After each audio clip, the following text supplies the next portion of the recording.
दोस्तों, मैं आपका दोस्त देव एक बार फिर से प्रस्तुत हूँ चित्रलेखा की नई प्रस्तुति को लेकर।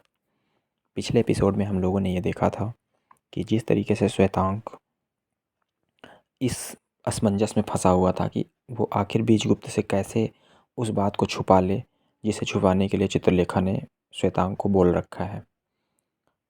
चूँकि श्वेतांक बीजगुप्त को स्वामी मानता है और वो बीजगुप्त श्वेतांक के स्वामी हैं, ठीक उसी तरह से चित्रलेखा को भी उसने अपनी स्वामिन मान रखा है और कहीं न कहीं वो मन से थोड़ा थोड़ा प्रेम भी करता है। तो ऐसे में ऐसी असमंजस की परिस्थिति में वो बहुत परेशान सा है। इसी तरह की स्थितियों में लगभग सभी पात्र अब आ चुके हैं। बीजगुप्त भी परेशान सा महसूस कर रहा है। उसे ऐसा लगता है कि चित्रलेखा कहीं उससे कुछ बातें छुपा रही है। चित्रलेखा स्वयं में असमंजस की परिस्थिति में फंसी हुई है। उसका खिंचाव योगी की तरफ बहुत तेज़ी से हो रहा है। योगी इस असमंजस में फंसे हुए हैं कि चित्रलेखा को किस तरह से स्वीकार करें भी या ना करें शिष्या के रूप में, क्योंकि उससे उनकी पूरी तपस्या के नष्ट होने का भी खतरा उत्पन्न हो रहा है। तो बहुत सारी बातें अब इस समय जो कहानी है, कथानक है, वो बहुत ही एक अद्भुत तरीके की परिस्थितियों में फंसा हुआ है। तो हम लोग आगे देखेंगे कि उसमें आगे क्या होता है, क्योंकि बीजगुप्त आजकल काफ़ी व्यथित महसूस कर रहा है चित्रलेखा के बदले हुए व्यवहार से। तो अब हम देखते हैं कि आगे क्या कौन सा परिच्छेद अब आगे शुरू होता है। तो आर्यश्रेष्ठ मृत्युंजय जन्म से क्षत्रिय होते हुए भी कर्म से ब्राह्मण थे। पाटलिपुत्र के इस वयोवृद्ध सामंत के भवन में उल्लास विलास के स्थान में त्याग और विराग का आधिपत्य था। लोग उनकी उपमा विदेह से देते थे। वे इस उपमा के योग्य भी थे। सारा नगर मृत्युंजय के नाम से परिचित था। बहुत थोड़े से चुने हुए व्यक्ति उनके व्यक्तित्व के थे। मृत्युंजय का क्षेत्र क्रीड़ा कोलाहल से भरा हुआ जनरव न था। उनका क्षेत्र था उपासना और ध्यान, निरंतर एकांत। इस एकांतवासी क्षत्रिय के पास धन था और वैभव था। नगर के प्रमुख सामंतों में उसकी गणना की थी और राज्यसभा में उसका आसन ऊंचा। उसका नाम सुनकर लोग आदर से मस्तक नमा देते थे। उसके सम्मुख होते ही लोगों में उसके प्रति भक्ति भाव उमड़ पड़ता था। आर्यश्रेष्ठ मृत्युंजय की साधना विशाल थी। उनमें आत्मिक बल था और आध्यात्मिक ज्योति। मृत्युंजय के पुत्र न था, केवल एक कन्या थी। कन्या का नाम था यशोधरा। एकमात्र संतान होने के कारण मृत्युंजय का यशोधरा पर स्नेह था। उस समय यशोधरा की अवस्था प्रायः 18 वर्ष की थी। यशोधरा के यौवन के विकास का काल था और मृत्युंजय के जीवन के निर्माण का। अगाध संपत्ति की स्वामिनी यशोधरा से विवाह करने के लिए प्रत्येक युवक का तत्काल तत्पर हो जाना तो स्वाभाविक ही था, पर साथ ही यशोधरा सुंदरी थी और सुंदरी भी उच्च कोटि की। उसके शांत मुखमंडल पर भोलापन अपना आधिपत्य जमाए हुए था।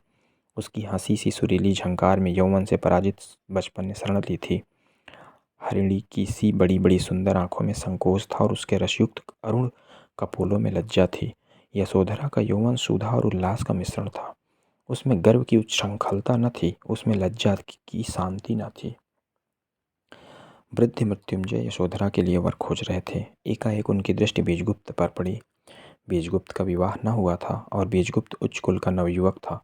मृत्युंजय के हितैषियों ने और उन हितैषियों में वे व्यक्ति भी जिनके हृदयों में यशोधरा का पुत्रवधू बनाने की लालसा प्रबल थी। मृत्युंजय से एक ही नहीं अनेक बार बीजगुप्त और चित्रलेखा के संबंध का वर्णन किया, पर अनुभवी और वृद्ध मृत्युंजय ने सदा यही उत्तर दिया, यह बीजगुप्त के उन्माद का काल है। भविष्य बहुत लंबा चौड़ा है और बीजगुप्त यथेष्ट शिक्षित है। वह इस समय अनुभव सागर में तिर रहा है। बीजगुप्त उस दिन मृत्युंजय के घर पर आमंत्रित था। यशोधरा की वर्षगांठ के उपलक्ष्य में मृत्युंजय के यहाँ एक विशाल उत्सव था। बीजगुप्त ने यशोधरा को एक आध बार जब वह निरी बालिका थी देखा था। मृत्युंजय से उसका विशेष परिचय भी न था। उस दिन मृत्युंजय के यहाँ से निमंत्रण पाकर उसे आश्चर्य हुआ, और उससे भी अधिक आश्चर्य उस समय हुआ जब उसने यह पढ़ा कि चित्रलेखा के साथ आमंत्रित हैं। बीजगुप्त ने चित्रलेखा से कहा, चित्रलेखा, एक विचित्र बात हुई है। तुम वयोवृद्ध मृत्युंजय को जानती होगी? हाँ, और संभवतः उनकी कन्या यशोधरा को। कुछ सोचकर चित्रलेखा ने कहा, हाँ, उसे भी एक आध बार देखा है। यशोधरा की वर्षगांठ के उपलक्ष्य में आज मृत्युंजय के यहाँ उत्सव में आमंत्रित हूँ। मेरा मृत्युंजय से अधिक परिचय नहीं है, इसलिए इस निमंत्रण को पाकर मुझे आश्चर्य हुआ है, पर इससे भी अधिक आश्चर्य मुझको इस बात पर हुआ है कि मेरे साथ तुम भी आमंत्रित हो और तुम्हें मेरे द्वारा निमंत्रण मिला है। इसका अर्थ यह है कि मेरा जाना अनुचित है? नहीं चित्रलेखा, तुम्हें निमंत्रण मिला है मेरे द्वारा और मेरे साथ चलने को। यह उचित भी है क्योंकि समाज तुम्हारे और मेरे संबंध को पवित्र मानता है। चित्रलेखा ने कुछ देर तक चुप रहने के बाद कहा, बीजगुप्त, मैं उच्च कुलों के उत्सव में केवल नर्तकी की स्थिति में ही जाने की अभ्यस्त हूँ। बहुत संभव है कि कुलीन स्त्रियाँ मेरा अपमान करें। यदि ऐसी स्थिति उत्पन्न हो गई तो क्या करना होगा यह मैं नहीं जानती। बीजगुप्त हंस पड़ा। मेरे साथ रहते हुए तुम्हारा अपमान करने का साहस किसी को न पड़ेगा, यह विश्वास रखो। इतना कहकर बीजगुप्त ने श्वेतांग को बुलाया। श्वेतांग के साथ दोनों बाहर निकले। बीजगुप्त के रथ पर चित्रलेखा और बीजगुप्त आरूढ़ हुए। श्वेतांग ने घोड़ों की लगाम की। निर्धारित समय पर आमंत्रित अतिथि मृत्युंजय के द्वार पर पहुंचे। प्रहरी ने उच्च स्वर से कहा, महासामंत बीजगुप्त का रथ द्वार पर है। यशोधरा के साथ मृत्युंजय द्वार पर आया है। मृत्युंजय ने बीजगुप्त का स्वागत किया। यशोधरा ने चित्रलेखा का श्वेतांग पीछे पीछे चला। द्वार पार कर सब लोग नृत्य भवन में पहुंचे। पाटलिपुत्र के प्रायः सभी प्रभावशाली व्यक्ति उपस्थित थे। सबों ने बीजगुप्त तथा चित्रलेखा के आने पर हर्षध्वनि की। चित्रलेखा यशोधरा के साथ स्त्रियों के समुदाय में चली गई। बीजगुप्त मृत्युंजय के साथ रहे। यशोधरा को देखकर चित्रलेखा चकित हो गई। उसे आज तक अपनी सुंदरता पर गर्व था और आत्मविश्वास था, पर यशोधरा ने एक क्षण में उसका गर्व दूर कर दिया, आत्मविश्वास डिगा दिया। यशोधरा ने आदरपूर्वक चित्रलेखा को आसन दिया और स्वयं उसके पास बैठ गई। यशोधरा को चित्रलेखा के पास बैठा देखकर और चित्रलेखा का विशेष आदर करते देखकर अन्य महिलाओं को बुरा लगा। अपने बाल्यकाल में यशोधरा ने चित्रलेखा का नृत्य देखा था। उस समय वह चित्रलेखा के नृत्य से प्रभावित भी हुई थी। आज उसे उसके पिता का आदेश था कि वह चित्रलेखा के साथ रहे। यह काम यशोधरा को रुचिकर लगा। अपने बाल्यकाल में यशोधरा चित्रलेखा के चारों ओर युवतियाँ एकत्र हो गईं। कुछ हंस रही थीं और कुछ व्यंग्य वचन कर रही थीं, पर चित्रलेखा ने इसका बुरा न माना। अपनी स्थिति वह बहुत अच्छी तरह से समझती थी। पास ही खड़ी हुई एक बहुत बड़े सामंत की स्त्री ने कहा, आज नर्तकी चित्रलेखा को हमारी समता करके हमारे समाज में आने के उपलक्ष्य में बधाई है।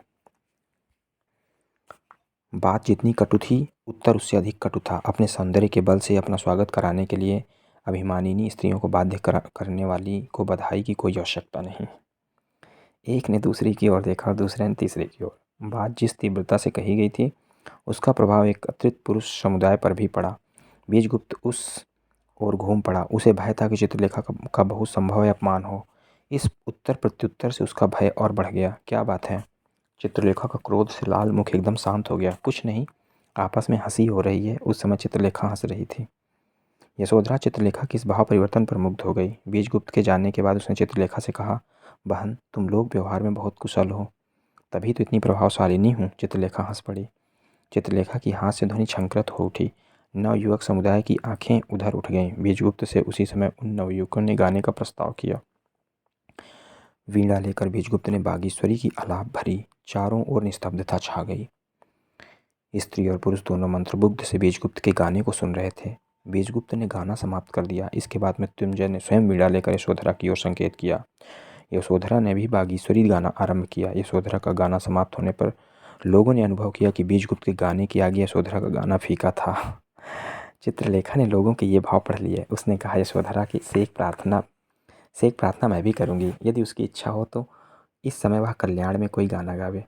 लोगों की दृष्टि चित्रलेखा की ओर घूम गई। मृत्युंजय ने चित्रलेखा की ओर देखा। वे चित्रलेखा के कथन के महत्व को न समझ सके। फिर प्रार्थना एक आमंत्रित अतिथि द्वारा की गई थी। मृत्युंजय ने वीणा में कल्याण के स्वर भरे और यशोधरा ने गाना आरंभ किया। इस बार यशोधरा ने सबको मंत्रमुग्ध कर दिया। लोग उसकी मुक्त कंठ से प्रशंसा करने लगे। गाना समाप्त हो गया और चित्रलेखा ने यशोधरा को बधाई दी।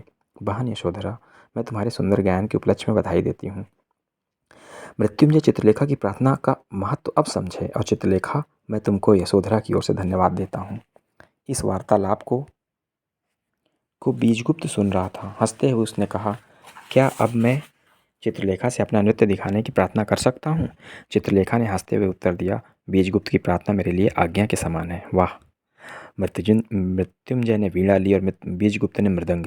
चित्रलेखा ने नृत्य आरंभ कर दिया। सब लोग चित्रलेखा की प्रशंसा कर रहे थे। चित्रलेखा अपना कौशल दिखा रही थी। इसी समय प्रहरी ने पुकारा, योगी कुमारगिरी अपने शिष्य के साथ द्वार पर पधारे हैं। मृत्युंजय ने वीणा रख दी। वे कुमारगिरी का स्वागत करने बाहर गए। मृत्युंजय की वीणा रखने के साथ ही चित्रलेखा का नृत्य बंद हो गया। मृत्युंजय कुमारगिरी को भीतर ले आए। कुमारगिरी के साथ विशाल देव भी था। कुमारगिरी के सामने सब लोग खड़े हो गए। उसी समय चित्रलेखा ने बीजगुप्त से कहा, मैं अब जाऊंगी, मेरा काफ़ी अपमान हो चुका है। यह कैसे? मेरी दृष्टि में कला का सर्वोच्च स्थान है। जो मनुष्य कला का अपमान करता है वह मनुष्य नहीं है, पशु है। मृत्युंजय को कुमारगिरी का स्वागत करने के लिए नृत्य को बंद कर देना मेरा अपमान नहीं है तो क्या है? बीजगुप्त मुस्कुराया, जैसी तुम्हारी इच्छा। इस समय तक कुमारगिरी आसन पर बैठ गए थे। चित्रलेखा ने आगे बढ़कर योगी कुमारगिरी का अभिवादन किया। फिर उसने मृत्युंजय से कहा, मैं जाने की आज्ञा चाहती हूँ। मृत्युंजय के उत्तर देने के पहले ही कुमारगिरी ने उत्तर दिया, यह क्यों? क्या मेरी उपस्थिति तुम्हें अरुचिकर है नर्तकी? और यह स्वाभाविक भी है। कुमारगिरी का शिशु सा कोमल तथा मधुर हास्य संगीत की भांति गूंज उठा। चित्रलेखा ने कुछ सोचकर कहा, नहीं योगी, तुम्हारी उपस्थिति संसार में किसी को अरुचिकर नहीं हो सकती। इतना विश्वास रखो। मेरे यहाँ जाने का दूसरा कारण है, पर तुमने जाने का अवसर उचित नहीं चुना, तो फिर मैं ना जाऊंगी। मृत्युंजय ने वीणा फिर उठाई, पर चित्रलेखा ने नृत्य आरंभ करने से इनकार कर दिया। इस बार यशोधरा ने आगे बढ़कर चित्रलेखा से कहा, बहन, तुम्हारी बात मैंने नहीं टाली थी। इस बार मेरा अनुरोध है कि तुम नृत्य करो और मेरा अनुरोध तुम न टालोगी, इसका मुझे विश्वास है। चित्रलेखा ने यशोधरा का अनुरोध वास्तव में न टाला। उसने नृत्य आरंभ कर दिया। योगी कुमारगिरी ने यशोधरा की ओर देखा और थोड़ी देर तक वे एकटक यशोधरा की ओर देखते रहे। योगी ने चित्रलेखा और यशोधरा की तुलना आरंभ कर दी। दोनों ही उच्च कोटि की सुंदरियां थीं, पर एक में मादकता प्रधान थी और दूसरी में शांति। चित्रलेखा की मादकता भयानक थी, उसका नृत्य उसकी सजीवता की प्रतिमूर्ति थी, पर साथ ही यशोधरा की शांति अथाह सिंधु की भांति थी, जिसमें पढ़कर मनुष्य अपने आप को भूल जाता है। चित्रलेखा जीवन की हलचल थी, यशोधरा मृत्यु की शांति। कुमारगिरी को अनुभव हुआ, मानो वह संसार की ओर आकर्षित हो रहा है। अनुराग की सजीवता विराग की अकर्मण्यता पर विजय पा रही है। नृत्य समाप्त हुआ। मृत्युंजय ने दासी से पूछा, भोजन में कितना विलंब है? भोजन तैयार है, केवल आज्ञा की देर है। आमंत्रित अतिथि भोजन गृह में जाकर बैठ गए। दासियों ने भोजन परोसना शुरू प्रारंभ किया। बीजगुप्त के पास यशोधरा बैठी, चित्रलेखा यशोधरा के पास थी और उसी के पास श्वेतांक। भोजन आरंभ हुआ और पास बैठे हुए अतिथियों में वार्तालाप। यशोधरा पहले कभी बीजगुप्त से न बोली थी। बीजगुप्त ने कहा, देवी, आज पहली बार हमारा पूरा परिचय हुआ है और इस परिचय पर मैं आपको अपने आप को बधाई देता हूँ। अपने जीवन में आज पहली बार यशोधरा की हरणी सी बड़ी बड़ी आँखें एक दूसरे मनुष्य की आंखों के सामने न उठ सकीं। यशोधरा का हृदय धड़क रहा था। धीरे से उसने उत्तर दिया, मेरा परिचय कोई महत्व की बात नहीं है। बातचीत सुनकर चित्रलेखा हंस पड़ी। भगवान करे यह परिचय घनिष्ठता में परिणत हो और घनिष्ठता जीवन के पवित्र बंधन में। यशोधरा ने कृतज्ञता भरे नेत्रों से चित्रलेखा की ओर देखा। बीजगुप्त ने कौतूहल से, पर श्वेतांक एकटक यशोधरा की ओर देख रहा था। एकाएक यशोधरा की आंखें श्वेतांक से मिल गईं। इस समय तक यशोधरा ने श्वेतांक को न देखा था। अपने भवन में आमंत्रित प्रत्येक व्यक्ति को वह पहचानती थी। श्वेतांक केवल ऐसा व्यक्ति था जिसको वह न जानती थी। बीजगुप्त से यशोधरा ने पूछा, यह नवयुवक कौन है? मेरा सेवक और साथ ही मेरा छोटा भाई। बीजगुप्त हंस पड़ा। यशोधरा को कौतूहल हुआ, सेवक और छोटा भाई? बात भी विचित्र थी। यह कैसे? यह इस प्रकार कि इस व्यक्ति का नाम श्वेतांक है। यह भी क्षत्रिय नवयुवक है और उच्च कुल का है, पर अभी तक ब्रह्मचारी है और अपने गुरु के साथ रहा है। गुरु ने पाप का पता लगाने के लिए इस व्यक्ति को मेरे पास छोड़ दिया है। मेरे द्वारा यह नवयुवक समाज में पदार्पण कर रहा है। यशोधरा का आश्चर्य और भी बढ़ा। पाप का पता लगाने के लिए इनके गुरु ने इनको आपके पास भेजा है? क्या वास्तव में आपका स्थान अथवा आपके व्यक्तित्व से संपर्क से पाप का पता लगाने का उपयुक्त स्थान मिल जाता है? बीजगुप्त मन ही मन हंसा। कितनी भोली बालिका थी और कितनी भ्रम में थी। संभवतः पापी से पापी मनुष्य नहीं कह सकता कि वह पापी है। प्रत्येक व्यक्ति अपने को अच्छा समझता है। सही बात है, करेक्ट। अपने को ठीक तरह से समझना उसके लिए असंभव है। यदि श्वेतांक इस निर्णय पर पहुँचे कि मैं पापी हूँ, तो मैं वास्तव में पापी हूँ। यशोधरा के उर में एक ठेस सी लगी। जिस व्यक्ति के प्रणय बंधन की कल्पना से उसका हृदय प्रफुल्लित हो उठा था, वही व्यक्ति एक बहुत बड़े आचार्य द्वारा पाप का पता लगाने का उपयुक्त साधन माना गया था। उसने श्वेतांक की ओर देखा। कितना भोला और सुंदर नवयुवक था। और बीजगुप्त? उस समय भोजन समाप्त हो गया था। लोग उठ खड़े हुए। हाथ मुँह धोकर फिर सब लोग एकत्र हुए। बीजगुप्त ने श्वेतांक का हाथ पकड़कर मृत्युंजय से उसका परिचय कराया। इसके बाद सब लोग अपने अपने घर को विदा हुए और इसी के साथ ये परिच्छेद समाप्त होता है। अगले अध्याय में हम लोग फिर से मिलेंगे मित्रों। तब तक के लिए बहुत बहुत धन्यवाद आप सभी का। आप सभी से गुजारिश है, आप लोग इस चैनल को लाइक, सब्सक्राइब और शेयर करते रहें। धन्यवाद।